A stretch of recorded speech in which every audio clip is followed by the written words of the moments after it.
Good morning, everyone. Welcome very much to the living room portion of the Unseen Fair. I am Becky Senf. I'm the Chief Curator at the Center for Creative Photography, and I'm very pleased to have you here for the second morning of our presentations of Unseen and Undiscovered. This program is based on a series of lectures that we hold at the Phoenix Art Museum in Arizona. And it's an annual lecture we have each February in which we invite a different curator, collector, publisher, editor, tastemaker to give us a list of the 10 most exciting photographers they learned about in that previous year. And when Bill Hunt, who will be presenting tomorrow morning, had this idea that that kind of a program would be very fitting for Unseen, because this fair is all about exposing people to new photography, and what better way than to bring a group of people who are seeing all kinds of different things to the stage here to talk about new photographers that they have found and are interested in. So this morning, we're going to have 2 presentations, each of whom will provide 5 photographers, new photographers that they want to share with you. Each of the speakers will speak for about a half an hour. We may have time at the end for questions, a few questions at the end, so if you want to be thinking about that as we go along. And we're going to be hearing first from Susan Bright, and then we'll be hearing from Simindokht Dehghani. And I will introduce Seaman once we're halfway through. So first with Susan Bright's introduction. Susan Bright is an independent curator and writer. Her published books include Art Photography Now of 2005, Face of Fashion of 2007, How We Are Photographing Britain, also of 2007, which she co-authored with Val Williams, Autofocus, a book about contemporary self-portraiture of 2010, and Home Truths, Photography and Motherhood of 2013. The exhibition that she co-curated, entitled How We Are Photographing Britain, was the first major exhibition of British photography at Tate Museum in London.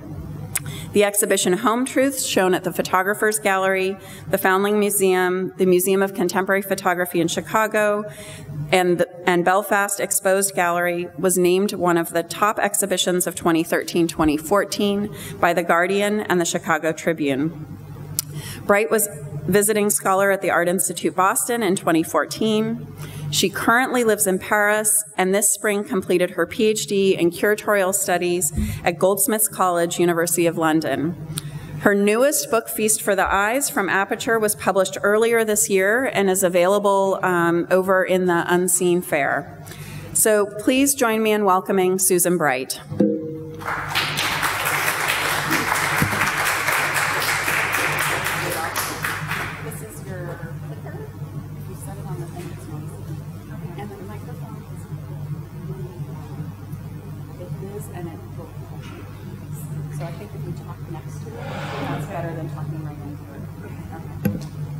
Hello.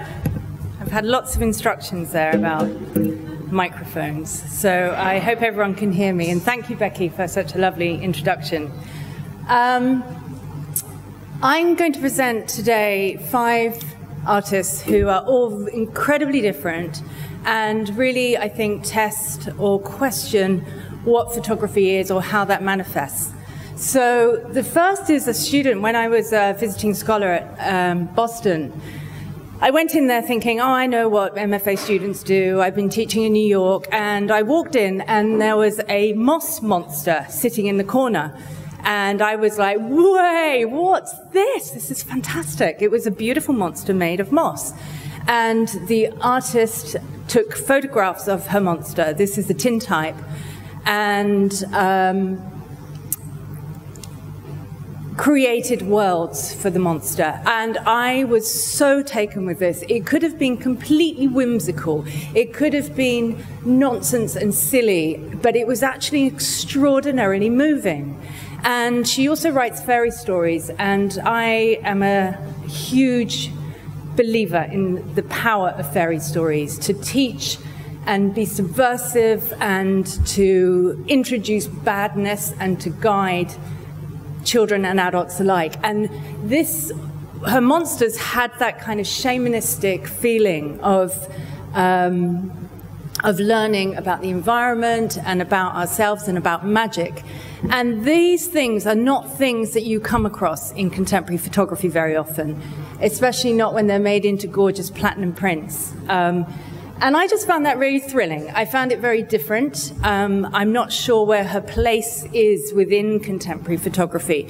And I quite like artists who sit outside of a type or a trend. To see her work here, it would seem strange. So perhaps it sits in books, perhaps it illustrates children's stories. I'm not sure, and I don't think she knows either. But it was a very thrilling and exciting encounter with her. She installs them in the forest, and they decay over time, and she documents that decaying of her monsters. And they're so very human when you encounter them in the woods, and they're regal and wonderful, and they kind of seem to own the woods. So it's one of those photographic practices that sits between installation and sculpture and photography.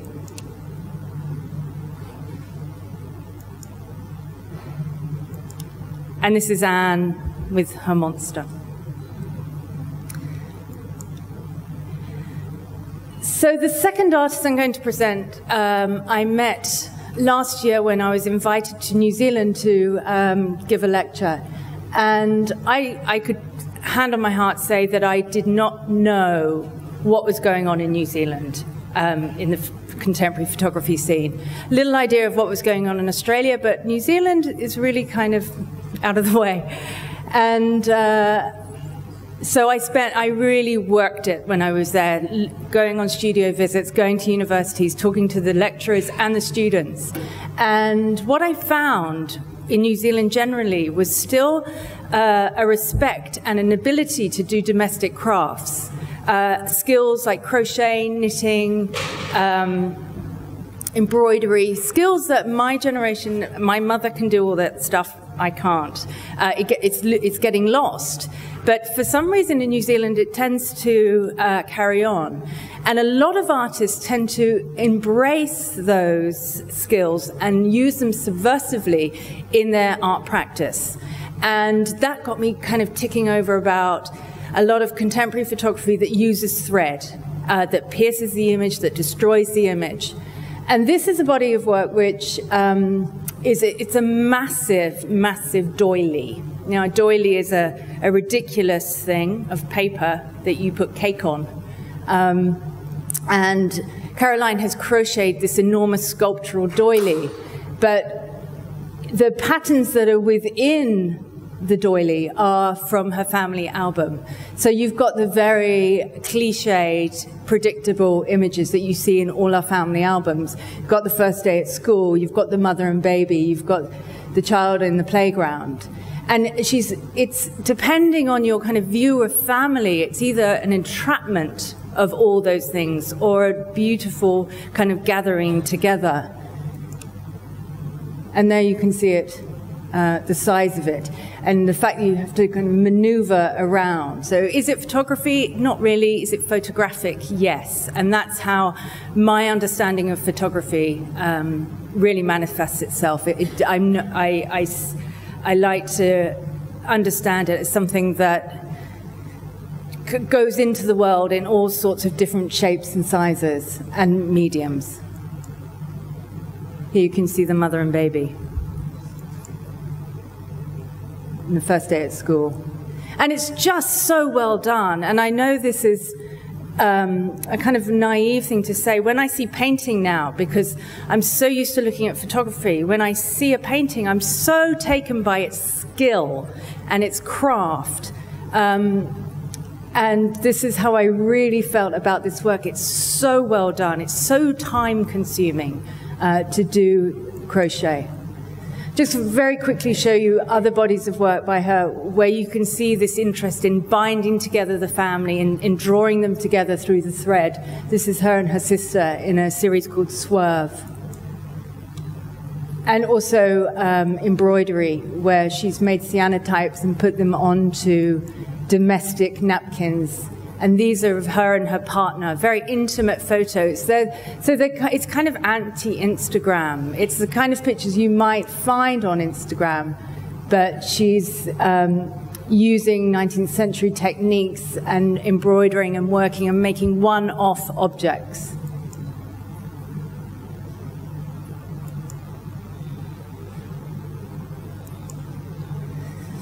I also wanted to include some commercial photographers because I'm really interested in what's seen where. So what's unknown to us at this fair might not be unknown to people who, I don't know, another little group. And I'm always astounded by someone goes, I've been working in this business 20 years, and when someone goes, you know so-and-so, and I go, nope, no idea. How you come across work, where you come across it. And commercial photography is something I've always really been interested in. And in a way, I find it very liberating, because you don't have to explain it. It's covering a brief, and it can look really amazing. And Kiernan and Theo are a couple who work in New York. They, over the last 6 months, have gone bananas. They're everywhere. They're working for Barney's. They're doing great commercial shoots. And their work, I think, stands out. I think still life is having a real moment commercially and obviously in art photography. And when I open a magazine, it's always been fashion that has been sexy. It's always been, oh, look at that. If you look at an old Guy Bourdin spread, it's electric in your hands. And now still life is kind of having that effect as well. Thank you. So when I pick up, a little bit of self-promotion here, they're in my new book. So there you go. There's a whole plethora of fantastic food journals. Food is having a moment as well. They're independent magazines who are using very interesting art photographers and very interesting commercial photographers, and there's a nice crisscrossover. So where commercial photographers are taking from fine art is in turn using a much more commercial aesthetic. And these magazines are so good. Here, you can't see, I don't think, but Roe Etheridge works for them. Lots of quite established artists. So this is just one shoot that they did for Gather magazine, and this is what I like about commercial photography. They said, oh, we're doing this thing about colors. The whole magazine is about spectrum, and choose a color. So they chose red and pink because they hadn't really done much red and pink. I mean, how great. What a great brief that is. And you can be playful. And they got a list of the food. It works, food styling and photography works slightly different in the States from in Europe. So the stylist will make the food, but the photographers will actually style the photograph. And so they got a list of food: jelly, salmon, figs, ham. It's all the best food. And what their idea is this kind of retro 1970s Italian cruise. I mean, it's just, I would love a job like that. You know, it's just fun. And I think their sense of joy and their sense of fun comes through in the work as well. Radishes as well. Radishes are good red food. And this was a commission for the Wall Street Journal on Christmas hams. And again, because of the field that we're all in, when we see an image, what we do is we trace it back and we go, oh, that reminds me of this. Or if you like, I feel like Amazon, you know, if you like this, you'll like this. And so when I saw this picture, I was instantly reminded of Nicholas Murray. This is a piece from the, I think, but I might be wrong, by about 5 years, so don't pick me up on it. From 1938, so an emigre coming from Hungary into New York with a wonderful knowledge of the three-carbro process, of that technicolor color, which we now associate with Hollywood more than anything. And he revolutionized the way that food was photographed in magazines by introducing color. And what we've got is this kind of epic spread.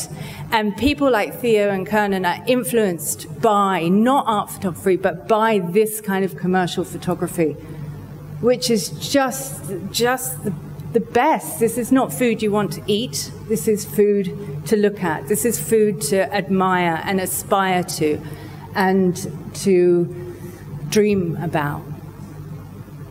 And you can see some of the styling techniques and props reused in Kiernan and Theo's work. This was a job for about fast food and how fast food is trying to become more healthy. And I saw this, and again, I instantly thought of Stephen Shaw. And there's that crisscross, as I was saying, between fine art and commercial photography that is especially apparent within the still life genre, I think. And this is also the fast food.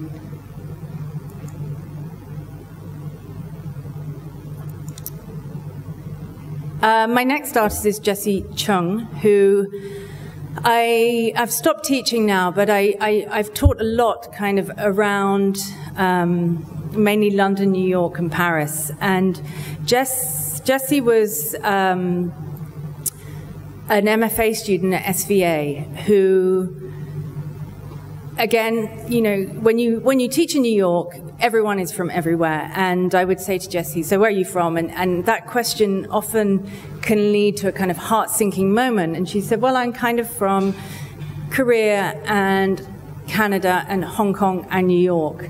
And so her whole work is around the ideas of national identity. And this is a big body of work, somewhat sprawling, where she is divided into 3 parts. And this is the first bit where she has scanned people's passports. You know how when you open a passport, it has these images. And they're really fascinating because they try and sum up in a very nationalistic way the identity of a country. So the American ones were like farming and pioneering spirit. And the Japanese tend to be much more lyrical. So she took a selection of passport photos, scanned them, and blew them up big to make these exquisite images. You don't know where they're from, and it doesn't really matter. So that's one part of the project. The second is the forms that you get when you're immigrating to another country, and she's taken out all the words and made these forms which kind of act like concrete poetry, and they become, when you see a form like that with all the different languages, they're puzzling, and she's just made them into even more weird and wonderful objects, which are not unlike a rayogram or a photogram. So again, when I'm picked up, I'm like, how is that photography? It's not a million miles from something like this by Man Ray.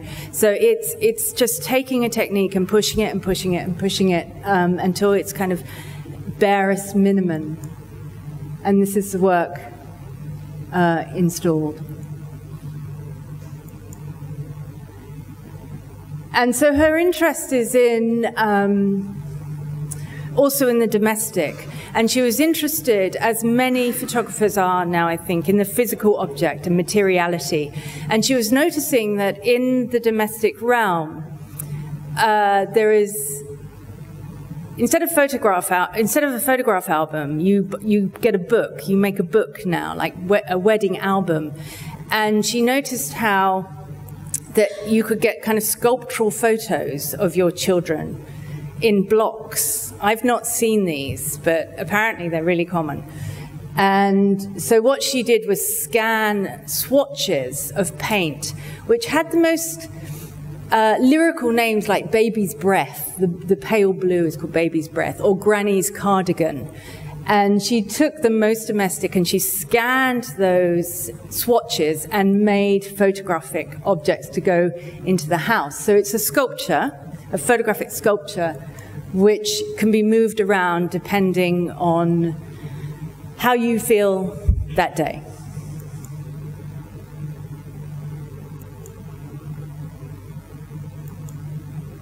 And my final artist is Antoin Sevrugin from Belgium.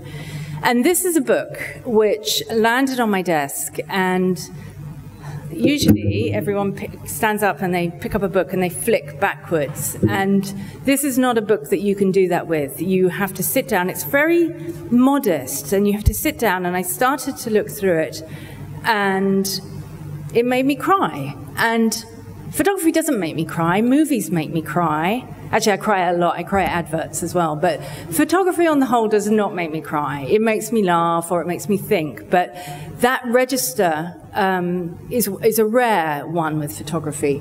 And as I was going through this book, I could feel myself choking up, because it reads like a novel. You have to give it the time and the dedication that you do a novel. Very few photo books demand that of me. I should perhaps pay a bit more attention, but this really gripped me. And it's about her husband, a very violent death of her husband. They were on holiday and he died in the sea. And her coming to terms with that, and her son forming a new relationship.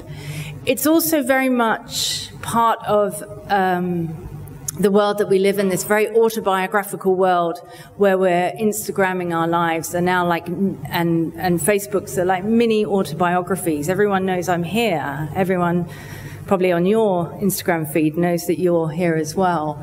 But how do we deal with death? Do we put our parents' deaths on Facebook? Do we do the divorces and all those things as well? No, not usually.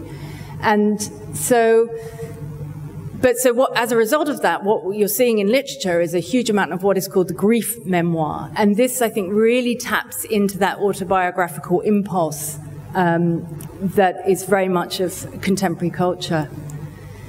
It's a very, as I said, a small, unassuming book. It's really angry. And she's cross at him for dying, and she's cross at her son, and she's angry at herself at she's in this situation at this point in her life. It's not hope. It's also hopeful. It's also a trajectory into grief as well. And there isn't a happy ending, because there isn't a happy ending. There's a change and a shift, and it just deals with that shift and coming to terms with it in a way that is very human. And I was just enormously touched by it.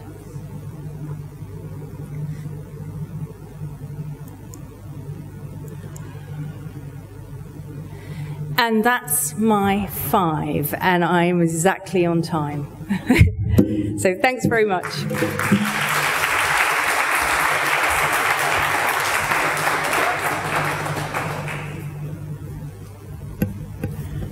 Thank you, Susan. Next up, we have Simindokht Dehghani, and I think I can...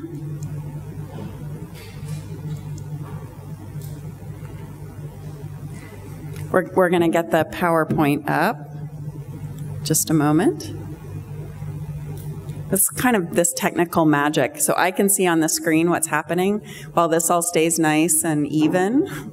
And I'm watching down here as they get our... So I'm going to go ahead with our introduction. There we go.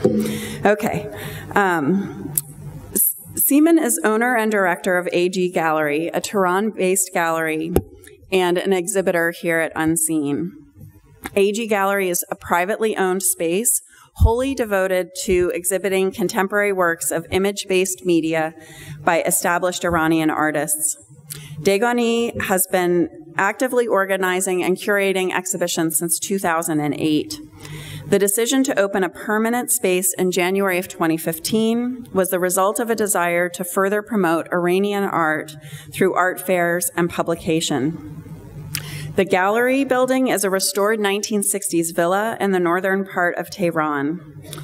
Dehghani is interested in creating an artistic dialogue between artists from Iran and elsewhere, and therefore she invites renowned international artists to exhibit at her gallery.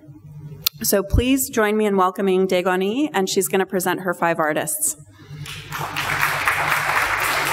welcome. So this is the clicker, that's your next button, and you're going to see down there what slide is coming next.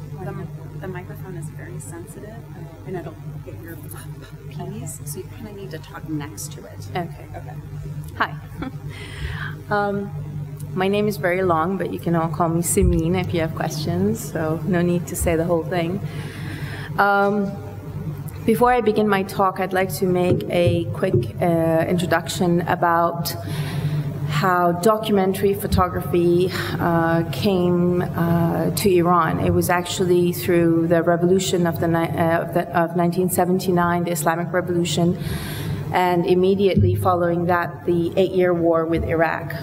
We didn't really have documentary photography in the way that, you know, it had existed for decades before that. There was some works of photojournalism, but really not much documentary photography, and definitely not documentary war photography. When I was asked to do this talk, it was really interesting that I decided to research into all the young artists that had tried to have exhibitions at the gallery, and I found some of their work that were really interesting. And some others, I found out photographers who had already passed away, who had influenced some young photographers. So in a way, I'm talking about exciting photographers who have both been influential in the work of young photographers, but also young photographers who have been influenced by them. So what I'm going to talk about is how literature, revolution, and war have affected the young photography scene in Iran. And I'm going to start with this still from a film based on the novel by Sadegh Hedayat, which was written in, I believe, 1933, if I'm not mistaken. Hedayat was one of our most important writers, and this novel is probably the most important work of fiction written and published to this day. In this novel, he falls in love with a woman that he sees, but who passes away in his bed. And in order to prevent anyone from seeing her and sharing the experience of looking at her, he beheads her and then puts her in a suitcase and buries the suitcase. It's a very violent declaration of love, but it really sets the tone for the events that happened in Iran during our modern history.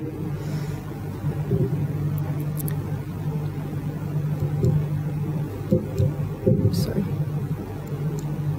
We're not. Okay. I came across the work of Hamid Jaberha. He's born in 1984. Last year he came to the gallery with this body of work called Rend. Hamid Jaberha is a vegetarian, like Hedayat, who wrote the novel. And he takes a lot of photographs of food. And this is an example, believe it or not.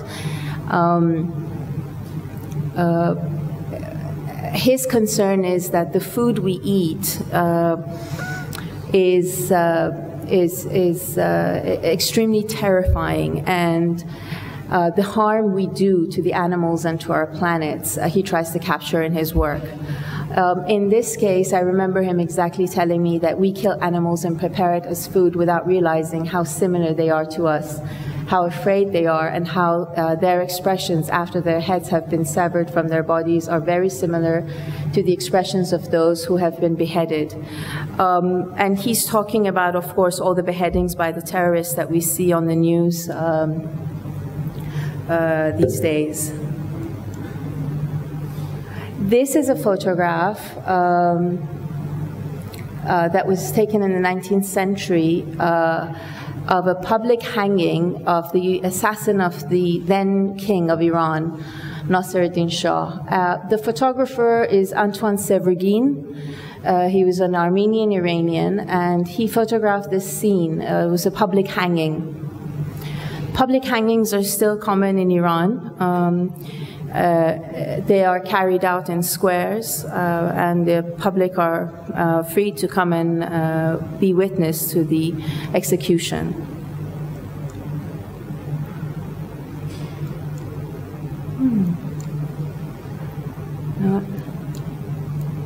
Okay.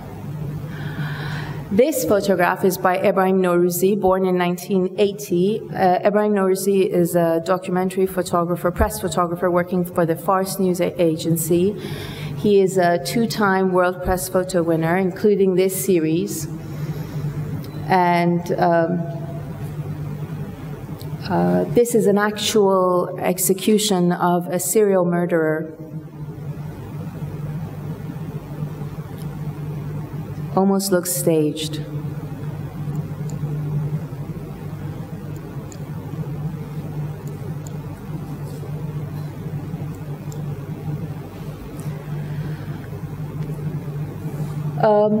This is a photograph taken during the Iran-Iraq War by Jasem Qazbanpour.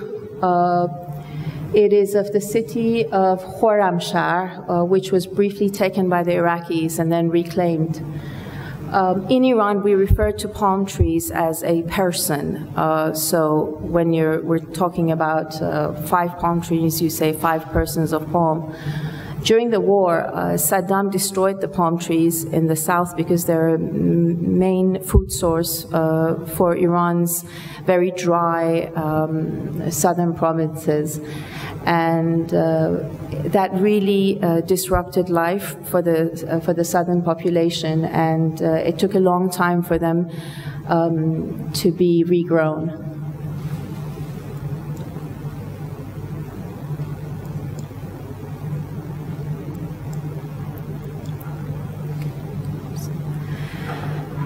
This is one of the most important photographs taken during the Iran-Iraq War by Kaveh Kazemi. It's called Crying Soldier. And I believe we're showing the old PowerPoint instead of the updated version because it doesn't have the date of the work. It was taken in 1980, I believe. This soldier has just found the beheaded body of his brother, the head's missing. And he's waiting to transport the body back to the village so that they can give him a proper burial. This theme of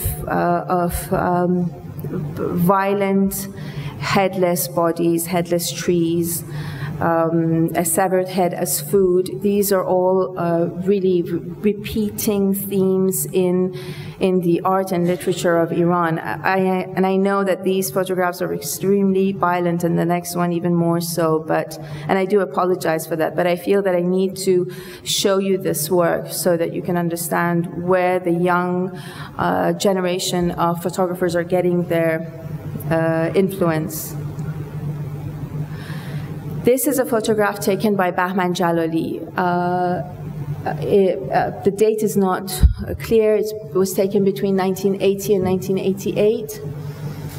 Jalali, after the war, established the photography degree in all the universities across Iran, and after the war also began teaching. And many of the photographers whom you see at fairs and at museum exhibitions were students of his. He passed away in 1910, but the effect of his work and the influence of his work and teaching to this day is very strong, and he is a major figure in the formation of documentary photography and also fine art photography of Iran. Arash Hanai is one of his most important students and one of the most successful. He created this series in 2004 after the Gulf War, and Arash was at the time serving his military duty, and of course there was a great fear that Iran would be pulled into that war, and Arash would be requested to serve. He did this series on one of his the leave he had over a weekend. He went to visit Bahman, his professor and friend by this time, And he used Bahman's camera, Hasselblad camera, to create this series, which has a very strong resemblance to Bahman's war photography. This is another image from the series, which is called The Benefits of Vegetarianism. Interestingly enough, The Benefits of Vegetarianism is the title of a novel written by Hedayat, whose book, The Blind Owl, the scene that I showed you at the beginning was from that book. Now, Hedayat also was a vegetarian, and he believed that all wars were started by people who eat meat, and all violence was started by people who eat meat. Now, in doing this research, I found out about two artists or photographers who were soldiers during the war. They have both passed away. One of them was killed during the war, and the other one I will get to after Behrooz Moradi. Behrooz Moradi died in 1988 on the day that the peace treaty was signed. He was one of the most important soldiers during the war. He was the best RPG shooter that the military had, and as a result was highly wanted by the Iraqi army. And they finally managed to kill him on the day the peace treaty was signed. He was an art student when the war began, and he immediately joined and took photographs of the war, and also painted a lot of murals all across the war-torn cities. And some of the murals he painted are now iconic images that are used every year on the anniversary of the war. This is the most important one. To the left, you see him. It's a dark photograph, but on the bottom right-hand corner, you see him actually painting that sign. This is following the liberation of the city of Khorramshahr from the Iraqis. And what's interesting is he says, "Welcome to Khorramshahr, population 36 million. The population 36 million at the time was the total population of Iran. And to the right, you see them putting up the sign. That's Moradi himself. And the two stencil drawings you see in the back and the painting you see in the back are also his work. This is Alireza Mohammadi today, born 1 year before the peace treaty was signed. Alireza's his work is very interesting. He has been traveling all across Iran, documenting all the stencil drawings, the slogans that were painted all across the South during the war. He has traveled to over 20 cities, documenting thousands of these drawings and slogans.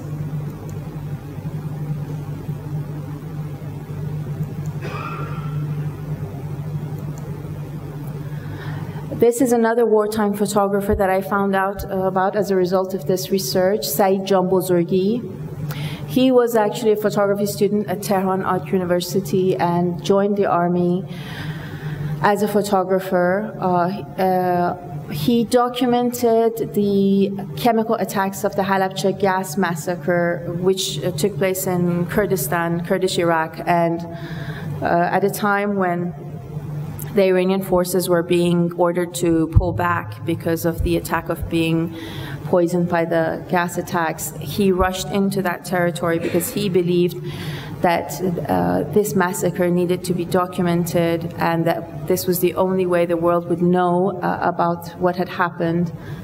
And of course, he was right. All his photographs were used as proof of the chemical attack, and to this day, even UN documents about the attack, his name is used as the photographer who documented the attacks.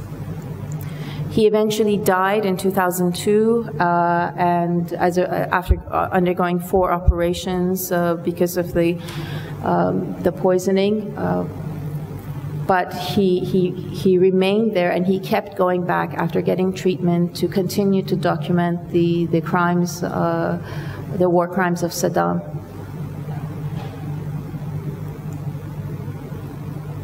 Meysam Mahfooz, born in 1980, is highly influenced by Saeed Janbozorgi. He is drawn to the themes of war and martyrdom and takes photographs of their funerals, soldiers who are coming back even today from war by the border, protecting the Iranian border against ISIS terrorists. He visits the cemetery every Friday when the dead are being brought back, and he documents their burials, the temporary shrines set up for them.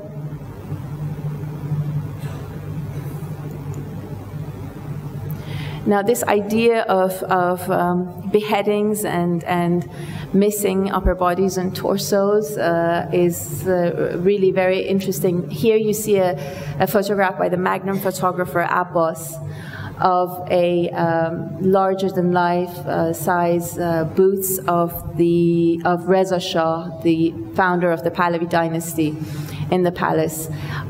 This is an unfinished statue, and so it was never removed because it is only the legs and it looks like a defeated king. But many of the statues that were, in fact, complete all around the city of the king and his father were pulled down during the revolution and broken into pieces. This is a stamp by Ali Mobasser, whose work we're currently showing at the fair, which is of a photograph of one of these statues, which has been torn down, and as you see, the head has been broken off. Now, this series of stamps, of photographs of the stamps, called Stamps of a Revolution, document the stamps that Ali's family received while living in exile in the US from family in Iran. This particular one is, of course, very relevant to the talk here. Now, to demonstrate how influential wartime photography still is to this day, this is a photograph taken in 2015 that I came across. It went viral because a group of young Iranian teens took this photograph in front of a photograph that was taken during the war. They have stood in front of it, exactly in the positions of the people in the photograph and taken a snapshot. Initially, when the photo went viral, there were claims that they're the sons of the soldiers in the original photograph, but that is not true. It was completely unrelated. I mean, the young teenagers were unrelated to the people in the photograph, but it really does show the influence that wartime photography holds to this day on the Iranian youth. And that was my talk. Thank you. When you talk about doing the research in order to discover these photographers, what was your process? How were you doing the research? What were your sources? How were you going about it? Many of them were... Oh. Is it on? They have been. Yeah. Okay. Hi. Okay. Hi. There we go. Yeah, many of the I get a lot of emails, really on a weekly basis, of young photographers who are looking for presentation and to have exhibitions at the gallery. So I went through those. But I also always ask my own photographers if they know of any young and exciting things happening. So that was where I started. And I came across the 2 war photographers who have passed away because I spoke to my artist, Arash Hanoi, whose work was the burnt dolls. He told me about the 2 wartime photographers who have passed away, and how important and influential their work has been anyway in developing his own body of work. So in fact, as a result, when I was doing this research, we decided to have an exhibition at the gallery called The Sacred Defense and Archives, and we will be including the work of those two photographers, Behrooz Moradi and Saeed Janbozorgi, who've both passed away. I'm not sure how to talk to this. And where will the prints come from? All the negatives are being housed at the Ministry of War Photography. There's a huge archive of war photographs because Behrooz and Saeed were not asked by especially Behrooz wasn't asked by the army to take photographs. He completely did that on his own. And he was a very interesting character. When they liberated the city of Khorramshahr, the Iraqi soldiers had left in a hurry. So when he went searching in the houses where the Iraqi soldiers had been living, he found a lot of their photographs, and he collected and saved a lot of those photographs. So there's an archive of photographs taken by Iraqi soldiers housed in the War Photography Archives of Iran. And he believed that there would one day be a war museum in Iran, and of course the war museum in Iran is extremely beautiful and covers, I think, a vast area of land in the north of Tehran. And when he would also find, when they would discover the bodies of fallen soldiers, no matter how advanced the deterioration of the body was, he would stage the body with flowers and take photographs of them. Unfortunately, I didn't have access to those photographs because we have to go through channels to try and get those photographs from the Ministry of War, but I've seen them, and they were just very haunting but very beautiful at the same time. Yeah. Wow, very interesting. Yes, was there a question there? Does anyone have questions for our two speakers this morning?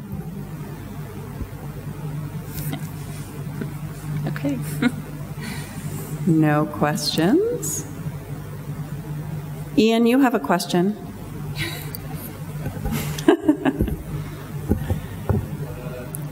Right, yeah, him. All right, I've got a question. Simon. Yes. What you showed us today was obviously very haunting and quite challenging, I suppose. And I guess from a Western point of view, it may sound a bit silly, this, but a bit trite, but from a Western perspective, from a Western point of view, quite a lot of what we see from your part of the world is violence and war and destruction over the last 30, 40 years. Right. Is that still, I mean, does it play an important part in, I suppose, the regeneration, recovery of your country in terms of how people have come to terms with the war and how things have moved on? Does this photography play an important part in that? Okay, first of all, I would like to say that my part of the world is comprised of many countries, so it's there might be horrible atrocities going on in Iraq, but in Iran we live in relative peace, and we have since 1988 when the peace treaty was signed. With the exception of a few terrorist attacks, one a few months ago at the hands of ISIS at the Parliament building, and a few assassinations of our scientists. We live in relative peace, and Iran is a very safe country to travel in, even for foreigners. I mean, there's really, I've never felt any threat. Our culture and religion is such that, and I quickly explain that we're mostly Shiite Muslims, which is different from the Sunnis, who are a very dogmatic form of Islam and who ISIS is a part of. Our religion is such that we mourn outwardly our dead. And something that's very interesting about us is that while these soldiers were being killed, immediately and simultaneously, photographs of the dead were being printed and published in beautiful photo books, and of which there's an exhibition at the Tate Modern, actually, right now, I think, still on, collection belonging to Martin Parr. We mourn outwardly, and we talk about our dead. We do not hide it. We don't think that being silent is respectful. We think that we need to outwardly show our grief. And it is not an insult or to the dead or to their memories. So I do know that in the West, people mourn quietly and privately. For us, it's a public event, and it includes the entire country, and it is something that's observed on annually. Every year we come back to the war. We honor the memories. Some of these photographs that you see are printed on large billboards and put throughout the city, so people don't forget and remember that they served so that we could be living in the times of peace that we are living in Iran.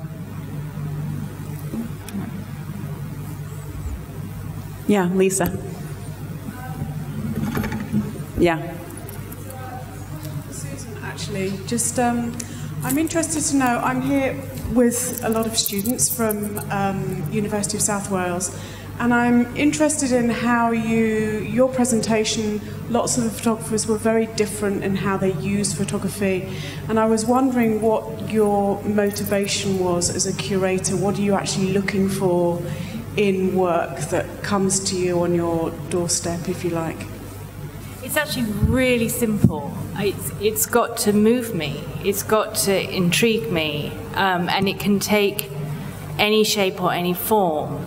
And I see a lot. I get, like you, a lot of emails of people wanting me to show their work, and I would say 99% of it doesn't do that for me. It's very rare.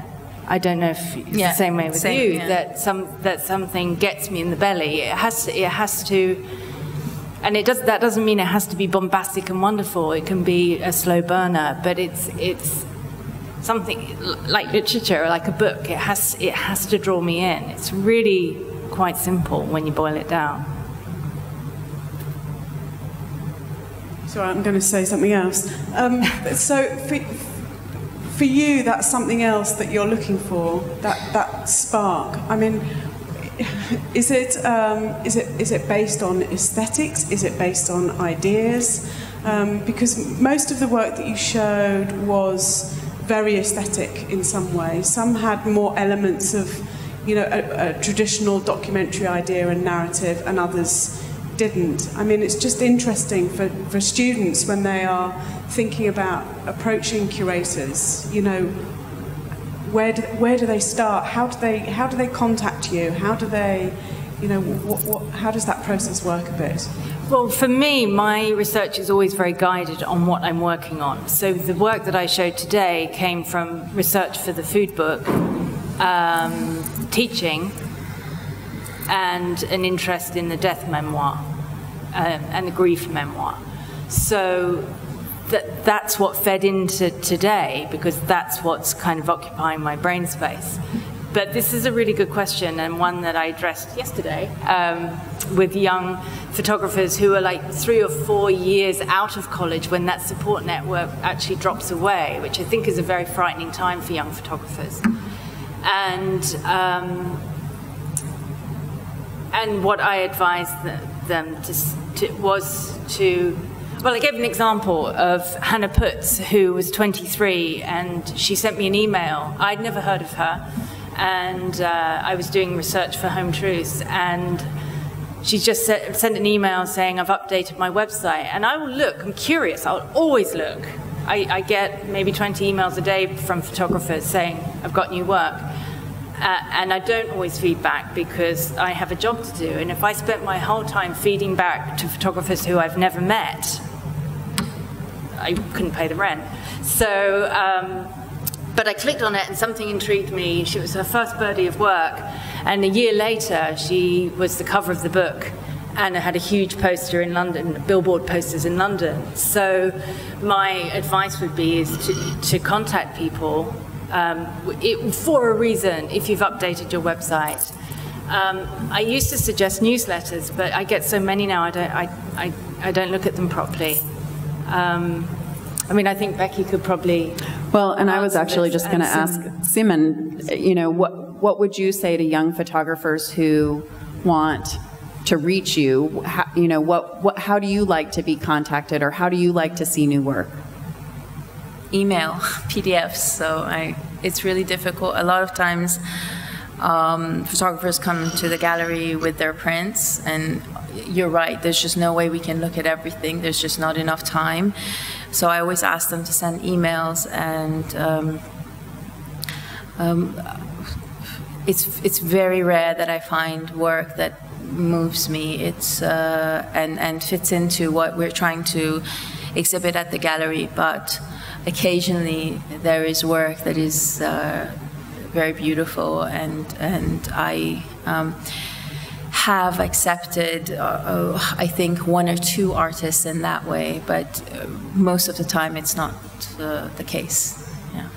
And I think it can seem a bit relentless.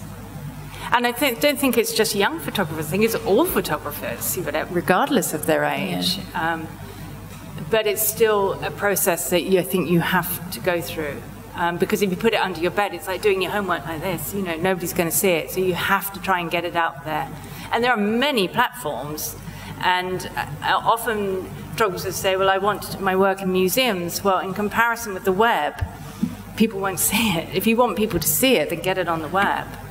But to also be careful about where and what. And to research, do your research properly. Because you have one chance often with somebody, so don't blow it.